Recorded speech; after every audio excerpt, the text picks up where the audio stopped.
Alright guys, got some more parts for the 125 showing up from Rocky Mountain ATV MC.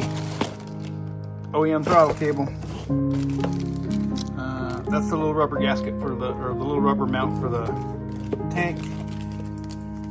I'm gonna guess that this guy is crankcase seal, split wrench, more rubber gaskets, another crankcase seal, I think, various nuts and bolts. Oh, that's for the rear wheel.